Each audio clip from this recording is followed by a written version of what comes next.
बच्चों M2 campus में आप सबका स्वागत है। और आज हम एक मैथमेटिक्स का एक चैप्टर लेकर के आपके सामने आए हैं। तो बेसिकली हम बात करने जा रहे हैं आज हम क्वाड्रेटिक इक्वेशन।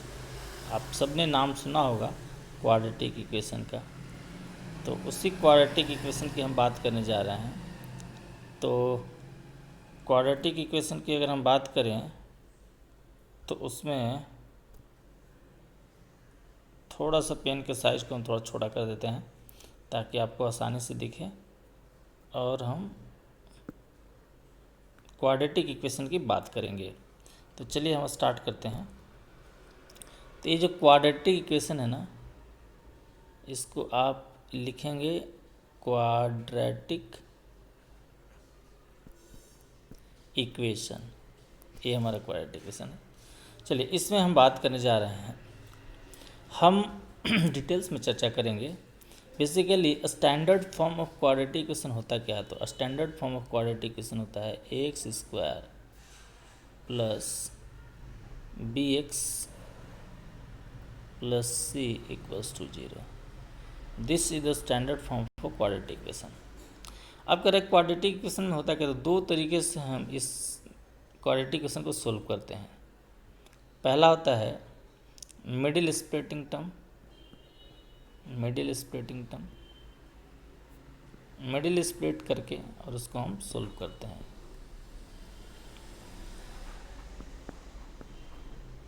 और दूसरा होता है बाय फार्मूला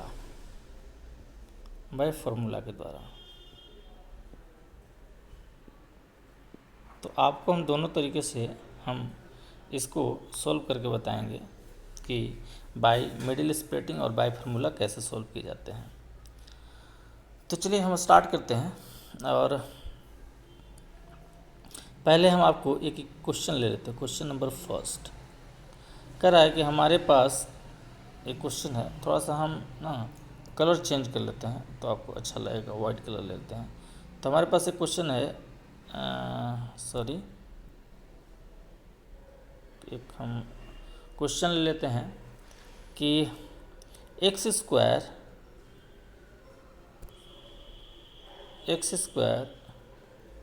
प्लस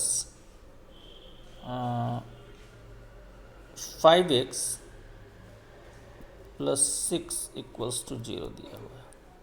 अब कह रहा है इसको हम मिडिल स्प्लिट से सॉल्व करना है। तो कैसे सॉल्व करें?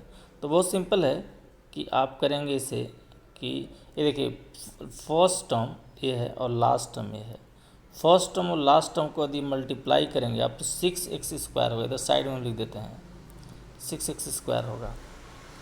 हमें बीच वाले टर्म को, इस टर्म को आप देख रहे हैं ना, इस टर्म को, बीच वाले टर्म को हमें इस टर्म को ऐसे चेंज करना है कि आपका जो प्रोडक्ट हो इन दोनों का, इसको स्प्लिट करना है। बीच वाले टर्म को स्प्लिट करना, ऐसे स्प्लिट करना है कि जो हमारा जो प्रोडक्ट आया है, फर्स्ट और लास्ट का प्रोडक्ट आया है, उसके अगर इसको प्रोडक्ट करें फिर हम स्प्लिट करने के बाद, तो हमें प्रोडक्ट फर्स्ट और लास्ट के बराबर आ जाए, इसके और इसके बराबर आ जाए, मतलब ऐसा आ जाए। और अगर हम इसको हम ऐसे सम करें स्प्लिट करने के बाद, तो हमारा ये सेम वैल्यू दें। समझ पा रहे हैं आप? तो इस तरह से हमें स्प्लिट करना है, इसको कहते हैं मिडिल स्प्लिटिंग। तो मिडिल स्प्लिटिंग के जरिए तो चलिए हम देखते हैं। तो हम पहले इसको आपको इरेज कर लेते हैं, जो चीज़ हमने लिखा था। तो हमें इसको इस तरह से स्प्लिट करना है। तो चलिए हम स्प्लिट करके आपको दिखाते हैं। और स्प्लिट करके हम आपको एक एक करके बढ़िया से डिस्कस कर रहे हैं। तो देखिए अगर हम इसको हम सोल्यूशन निकालें तो ये एक्स स्क्वायर हो जाएगा।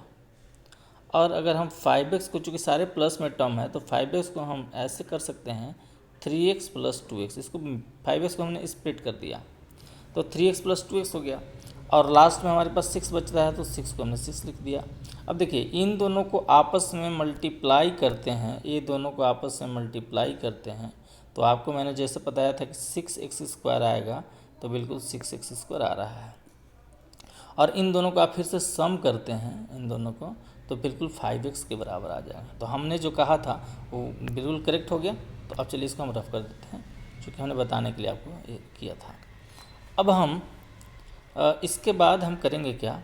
इसके बाद हमें करना है कि हम क्या करें। तो देखिए हम इसमें से और यहाँ से एक कुछ कॉमन निकालते हैं। तो दोनों में अगर कॉमन की बात करें तो x कॉमन है, तो x ले लिया, ब्रैकेट लगा दिया। अगर x हमने बाहर निकाला है यहाँ से इन दोनों से, तो यहाँ से हमारा मेरे पास बचा x फर्स्ट टर्म से और प्लस यहाँ हमारे सेकंड टर्म में बचा 3, तो हमने 3 लिख दिया।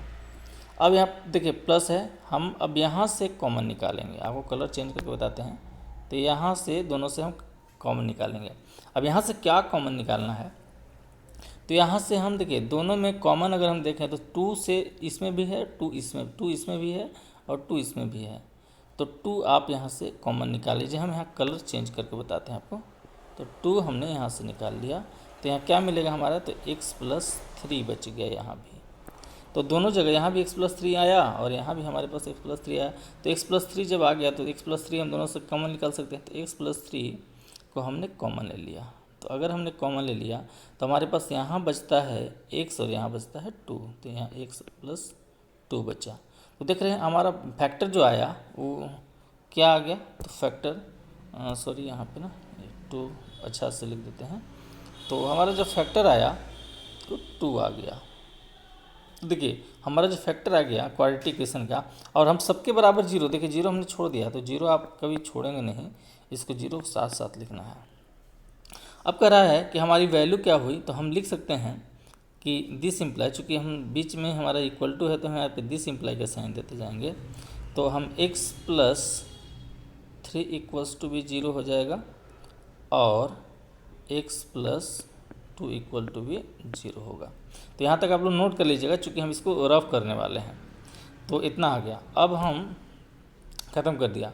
अब x+3 इक्वल्स टू हमारे पास 0 था और x+2 इक्वल्स टू हमारे पास 0 था।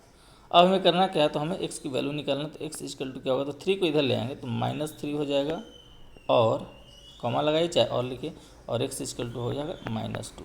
तो हमारे पास देखिए x की 2 वैल्यू मिल गया, -3 और -2। ये हो गया मिडिल स्प्लिटिंग टर्म से हम इस तरह से किसी भी क्वाड्रेटिक इक्वेशन का हम सॉल्यूशन निकाल सकते हैं। तो it's very easy to find the value of x in any quadratic equation without using formula. तो इस तरह से हम किसी भी क्वाड्रेटिक इक्वेशन का हम आसानी से उसका हम वैल्यू फाइंड आउट कर सकते हैं। तो ये है पहला एक वीडियो, ये छोटा सा वीडियो था जिसमें हमने क्वाड्रेटिक इक्वेशन के मिडिल स्प्लिटिंग टर्म के बारे में हमने डिस्कस किया।